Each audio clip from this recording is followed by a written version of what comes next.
지난주에 우리가 예수님과 친밀한 친구 되기라는 제목으로 말씀을 드렸고요. 오늘도 예수님과 친밀해지기라고 하는 제목으로 같이 말씀의 은혜를 나누고자 합니다. 상대방을 우리가 알기 위해서 지난주에 가장 첫 번째 했던 단계가 있습니다. 그것은 바로 이름을 아는 것이지요. 예수님과 우리가 친밀해지기 위해서도 마찬가지예요. 예수님과 친밀해지기 위해서는 예수님의 이름을 알아야 됩니다. 그런데 이 예수님의 이름을 아는 것이 그리 쉬운 것이 아니에요. 왜냐하면 성경에 등장하는 예수님의 이름은 여러분이 아시는지 모르시는지 잘 모르겠지만 무려 최소 180개에서 많게는 250개의 예수님의 이름이 있습니다. 아니 도대체 예수님은 예수님이지 또 다른 이름이 180개, 250개나 있다니 그게 무슨 말인가? 여러분 이해가 안 되시죠? 이렇게 설명하면 이해하실 수 있습니다. 이름이 여러 개라는 의미는 예수님은 어떤 하나의 이름으로 표현할 수 있는 그런 분이 아니라는 것입니다. 예수님의 이름만 가지고도 우리가 평생 이 성경 공부를 할 수가 있는데요. 성경에서 사람의 이름은 그 사람의 정체성을 보여주는 명함과도 같습니다. 예수 그리스도의 이름은 그분이 누구이신지 알 수 있도록 도와주는 촉매가 됩니다. 성경에 등장하는 이름은요, 오늘날 우리가 생각하는 것보다 훨씬 더 큰 의미를 가지고 있어요. 이름은 세 가지 구체적인 내용이 그 안에 이 성경에 나오는 이름의 의미에는 구체적으로 세 가지가 들어가 있는데요. 첫째는 뭐냐 하면 하나님이 그를 지으신 목적이 그 이름에 들어가 있습니다. 둘째는 그 이름 안에 그의 지위가 들어가 있습니다. 셋째, 그 이름에는 하나님이 그에게 주신 약속이 들어가 있습니다. 지으신 목적, 그의 지위, 그리고 주신 약속, 하나님의 약속. 이 세 가지가 그 이름에, 성경에 나오는 이름 안에는 들어가 있어요. 만일 성경에서 남자 아이에게 전쟁에서 강한 힘을 발휘한다라는 뜻의 이름을 히브리어로, 여러분 히브리어를 해석하면 이런 이름이에요. 우리는 뭐 문제길, 안미숙 이렇게 이름이 지어졌기 때문에 그 뜻이 무엇인지 두리뭉실합니다. 한자로 표현하면 그나마 조금 더 알 수가 있겠지만 유대인들의 이름은요 이런 거예요. 전쟁에서 강한 힘을 발휘한다. 형의 발을 잡고 나온 자, 이런 것이 히브리인들의 이름입니다. 여호와께서 지켜주시는 자, 이게 이름입니다. 무슨 뜻인지 아시겠죠? 유대인의 사고방식과 우리의 사고방식은 좀 다른 부분이 있기 때문에 우리에게 이름은 특별히 그 안에 어떤 의미가 있는지 그냥 좋은 뜻으로 어른들이 부모님이 아니면 할아버지들이 그렇게 좋은 의미로 바램을 가지고 지어주긴 했지만 히브리인들의 이름은요 그 자체가 뜻과 의미를 그냥 직접적으로 보여주고 있는 것입니다. 그렇기 때문에 예수님께서 그렇게 많은 이름을 가지셨다라고 말하는 이유가 여기에 있는 겁니다. 예수님의 이름은 구원자이십니다. 주님이십니다. 위로자이십니다. 평강의 왕이십니다. 만군의 주이십니다. 이런 이름이 150개, 180개, 250개 이상 된다는 것이에요. 그의 삶은 목적들로 가득 찼으며 그의 지위는 가장 높고 그가 다시 오신다는 장래의 약속은 아직도 매일 우리에게 영향을 미치고 있습니다. 예수님의 이름 중에 몇 가지만 간략하게 살펴보면서 그 이름들이 예수님의 목적, 지위, 우리의 삶에 주신 약속들을 어떻게 표현하고 있는지를 우리가 이 시간 말씀을 통하여서 보고자 하는 것이지요. 오늘 읽었던 누가복음 1장 31절에 이렇게 풀어서 쓸 수 있죠. 천사가 마리아에게 그 어떤 아이의 아들의 이름을 주었어요. 그 이름이 뭐예요? 예수라는 겁니다. 예수는 그 뜻대로 우리가 알듯이 하나님의 구원이라는 의미가 있습니다. 누가복음 1장 31절에서 천사는 마리아에게 그 아기를 예수라 이름하였는데, 예수라는 이름은요, 그 당시에 굉장히 많이 쓰는 이름이었습니다. 지금은 예수라는 이름을 거의 쓰지 않습니다. 왜냐하면 예수 그리스도, 예수님께서 그리스도가 되신 이후에는 예수라는 이름을 잘 쓰지 않아요. 그런데 예수님 당시만 하더라도 예수라는 이름은요, 굉장히 흔한 이름이었습니다. 왜냐하면 좋은 이름이었기 때문이에요. 하나님의 구원이라는, 하나님께서 구원해 주시겠다고 하는 약속의 말씀이 있고 목적이 있고 지위가 있는 좋은 이름이었기 때문에 굉장히 흔한 이름이었습니다. 예수님 당시에 이 유대인들과 팔레스틴 지역과 그 근동 지역에서 공용어로 쓰여졌던 언어는 아람어입니다. 유대인들은 히브리어를 쓰기도 했지만은 또 공용어로 아람어를 썼는데요. 이 아람어로 예수를 뭐라고 했느냐? 여호수아라고 했어요. 그러니까 여러분, 예수라는 이름과 여호수아라는 이름이요, 같은 이름입니다. 또 호세아라는 이름도 같은 이름입니다. 바로 하나님의 구원이라는 그런 의미가 있습니다. 예수님의 삶의 목적과 약속을 이보다 더 분명히 밝히는 이름이 여러분 또 있을까요? 미국의 유명한 목사님이신 맥스 루케이도라는 목사님께서 예수님의 이름에 대해서 쓴 글이 있는데요. 이런 내용입니다. 예수, 그 이름은 복음서에서 가장 흔히 등장하는 이름으로서 600여 회나 사용되었다. 그리고 그 이름은 당시에 흔한 이름이었다. 하나님은 그 아들의 이름을 정하실 때 인간의 이름을 선택하셨다. 너무나 전형적이어서 한 반에 2-3명은 있을 법한 이름을 선택하셨다. 요한은 말씀이 육신이 되었다고 말했다. 다시 말해서 우리는 그를 만질 수 있었고 그에게 다가갈 수 있었고 닿을 수 있었다.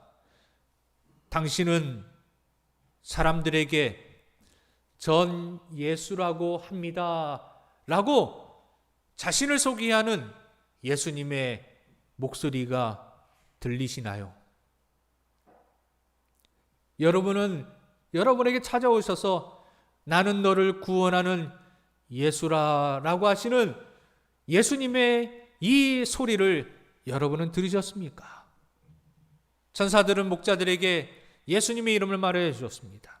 천사들이 목자들에게 나타났을 때 구주 곧 그리스도 주가 베들레헴에 태어나셨다. 이때에 그리스도 메시아를 불렀던 이 천사들이 목자들에게 불렀던 이름은 구주였습니다. 여기서 구주라는 이름은 예수님의 목적을 보여주고 있는 것이에요. 영원히 하나님과 분리된 우리의 삶으로부터, 즉 하나님과 떨어졌던 우리의 삶으로부터 세상과 우리 각 사람을 구원하기 위해 오셨다라고 하는 예수님의 목적이 있습니다. 또 그리스도라는 이름은 예수님의 약속을 보여줍니다. 그리스도는 히브리어로 메시아라고 합니다. 구약에서는 메시아라고요, 신약에서는 그리스도라고 합니다. 메시아는 히브리어고 그리스도는 헬라어예요. 그 뜻은 하나님께서 약속하신 자라는 의미를 갖고 있습니다. 그 당시 많은 사람들이, 아까도 처음에도 말씀드렸듯이 예수라는 이름을 많은 사람들이 가지고 있었지만, 그러나 예수 그리스도는 단 한 분뿐입니다. 예수라고 이름이 있는 사람은 많으나 예수 그리스도는 오직 유일하십니다. 주라는 이름은 예수님의 지위를 우리에게 보여주는 것입니다. 예수님이 탄생하신 그 시로부터 이미 온 우주가 그분을 주로 경배했으며 그분이 주님이신 것은 사실이었습니다. 예수님은 모든 신자들의 친구이자 주이십니다. 사실 일반적으로 과거나 현재나 여러분 주인과 종이 친밀한 관계를 맺는 것은 일반적이거나 당연한 일이 아니에요. 사장과 직원이 부하가 동등하게 친해지는 것은 그렇게 쉽거나 보편적인 것이 아닙니다. 자기를 마음대로 지휘하고 다스릴 만한 힘을 가진 사람을 좋아하지 않는 것은 어찌 보면 당연한 것이에요. 가까이 하기가 어렵습니다. 어떤 성도는 그래서 예수님과 가까운 관계를 맺는 것은 매우 좋아하지만 그분을 주님으로 모시는 것은 어려워합니다. 여러분 이해가 되십니까? 예수님을 나의 구원자로 모셔드리기는 하지만 나를 보호해주고 나에게 부족한 것을 필요한 것을 채워주시고 나에게 생명을 주시고 희망을 주시고 평안을 주시고 위로하시고 인도하시고 목자가 되어주시는 것은 좋아하지만 주님으로 모시는 것은 어려워합니다. 그런 사람들은 기도할 때에 예수님의 명령을 들으려고 하기보다는 예수님께 나의 의견을 제시하고 그 의견을 예수님께 강요하기가 쉽습니다. 내가 요청하니 예수님은 결제만 해주시고 예수님은 나를 후원만 해주세요라고 할 수 있는 경우가 많습니다. 반면에 어떤 그리스도인들은 자신의 삶에 대한 예수님의 권세를 매우 중요하게 받아들여요. 그분과의 관계는 그러면서 너무나 지극히 높은 주님이시고 왕이셔서 감히 그분께 가까이 가지 못해서 멀게만 느껴지기도 합니다. 아주 먼 곳에서 높은 곳에서 낮은 나를 그냥 지켜보시는 그런 아주 거리가 먼 분으로, 그러나 그분은 전능하시어서 저 멀리에서도 천리안을 가지셔서 나를 지켜보시고 전능하시고 전지하셔서 내가 필요한 것이 무엇이고 내가 어려운 것이 무엇인지를 알고 계시는 그런 분으로 여깁니다. 그런데 친밀하지는 못합니다. 가깝게 속삭이지는 못합니다. 여러분의 남은 생애 동안 예수님이 여러분의 가장 친한 친구 되기를 원하신다는 사실을, 예수님은 여러분과 주님의 관계도 있고 구원자의 관계도 있지만 또 하나 친구가 되기를 원하십니다. 주님은 우리와 함께 대화하기를 원하시고요, 함께 웃기를 원하시고요, 함께 또 울기를 원하십니다. 언제나 늘 동행하기를 원하십니다. 오직 그분만이 여러분의 절대 주인이라는 사실에 여러분의 모든 삶을 헌신하기를 바라요. 한도 끝도 없이 우리는 예수님의 이름만 살펴볼 수도 있습니다. 250여 가지 예수님의 이름을 날마다 살펴본다면 우리는 몇 년을 내야 될지도 모르겠습니다. 그러나 우리가 살펴본 몇 가지 이름만으로도 예수님을 잘 알고 싶다는 마음이 여러분의 마음에 충만하게 일어나기를 바랍니다. 아직도 우리는 예수님에 대해서 다 알지 못합니다. 그래서 더 말씀을 들어야 돼요. 예수님에 대해서 공부해야 되고 성경을 봐야 되고 기도해야 되고 예수님을 만나야 됩니다. 그런데 예수님과 가까워지기를 원하면서도 그분과의 개인적인 관계를 시작하는 이 첫걸음을 떼지 못한 사람들이 의외로 많이 있습니다. 예수님과 친밀해지는 그 시작을 시작하지 못하는 사람들이 많이 있습니다. 예수님이 너무나 멀게만 느껴집니다. 대부분의 사람들이 예수님의 명성은 들어서 익히 들어서 잘 알고 있습니다. 그래서 옛날에 농담으로 천국에 가서 예수님을 딱 만났을 때 첫 마디가 예수님 말씀은 많이 들었습니다. 이게 첫마디 인사를 할 사람도 있다라고 옛날에 어떤 목사님께서 우스갯소리로 그렇게 말씀하셨어요.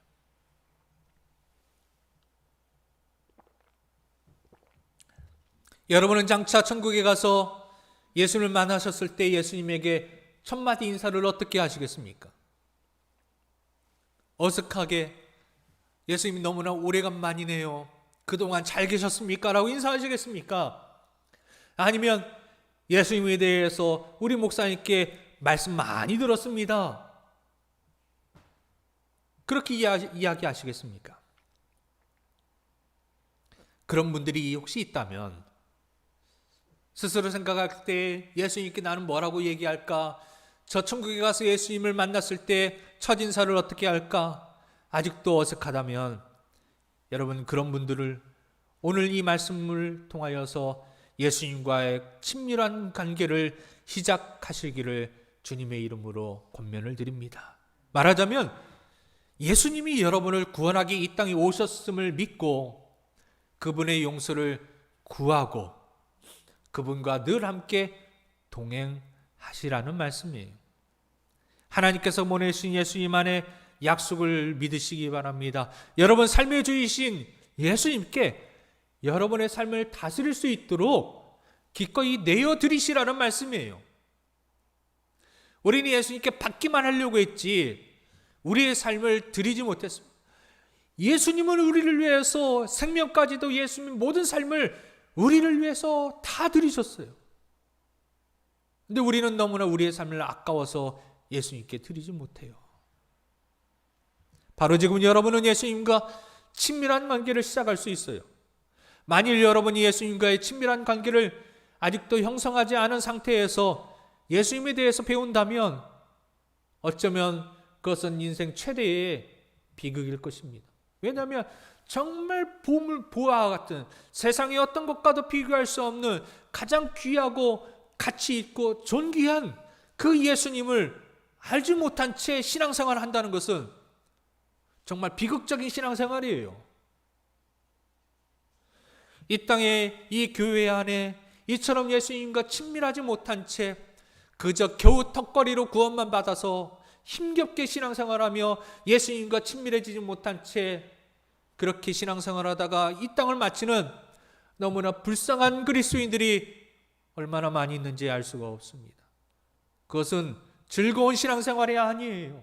그것은 비극적인 신앙생활입니다. 이 믿음은 얼마나 축복되고 은혜롭고 얼마나 귀한 신앙생활입니까? 그런데 이 축복되고 귀한 정말 가치 있는 축복된 이 신앙생활을 비극적인 신앙생활을 하는 정말 불쌍한 성도들이 되어서는 안 됩니다. 지금 저는 그래서 여러분이 종교를 가지라고 말씀드리는 것이 아닙니다. 저는 여러분이 이 땅에 태어난 목적인 예수님과 친밀한 관계를 맺는 것에 대해서 말씀을 드리는 거예요. 여러분과 친밀한 관계를 맺기 위해 주님은 십자가에서 돌아가셨습니다. 주님께서 십자가에 돌아가신 이유는 여러분과 친밀한 관계를 맺기 위해서예요. 성경은 예수님의 이름을 열거하기만 한 것이 아니에요.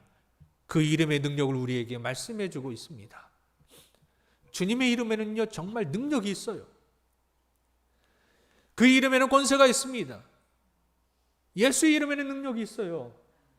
여러분 우리가 다 아는 위인들 나폴레옹, 알렉산더, 징기스칸, 링컨, 오바마, 트럼프 이 세상에 권력을 가진 모든 사람들의 이름을 다 더한 것보다 그것을 다 더한다 해도 예수님의 이름 곁에도 쓸 수가 없을 정도로 예수님의 능력은 참으로 가장 뛰어난 이름입니다.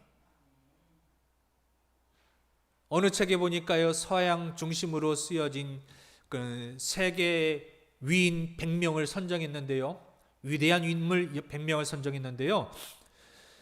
1위는요 금속 활자를 발명한 사실은 우리나라가 훨씬 더 몇십 년 더 일찍 금속 활자를 직지심경을 개발했었죠. 그러나 서양 중심적으로 쓰여진 그 책에는요 금속 활자를 만든 구텐베르크가 1위였다고 합니다.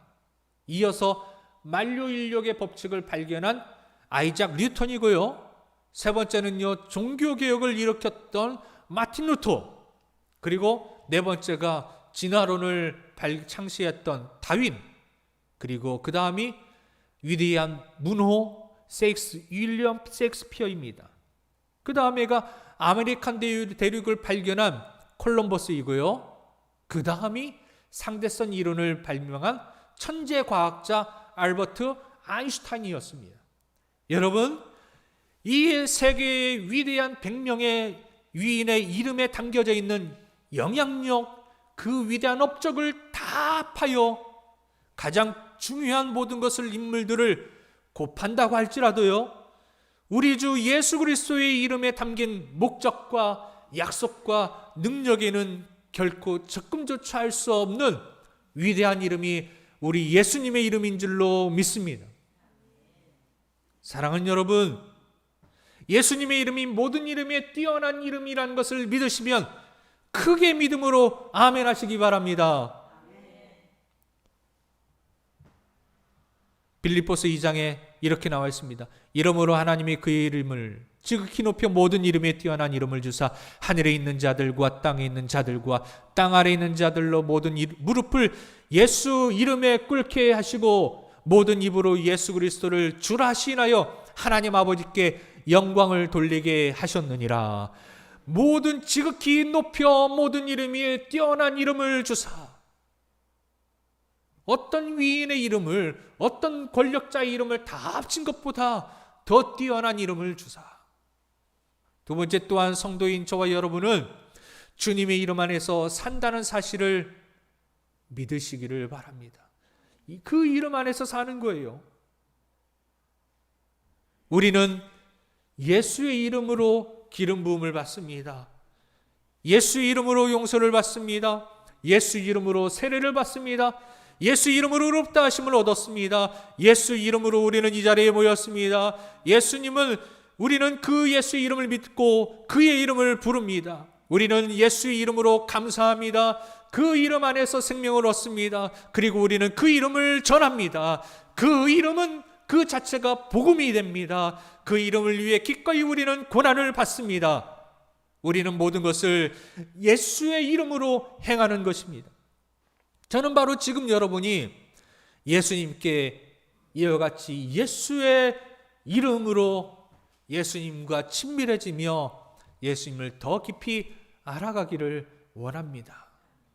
이 한 주간도 예수의 이름을 부르며 붙잡으며 주님과 친밀해지시기를 바랍니다. 우리 함께 기도하도록 하겠습니다.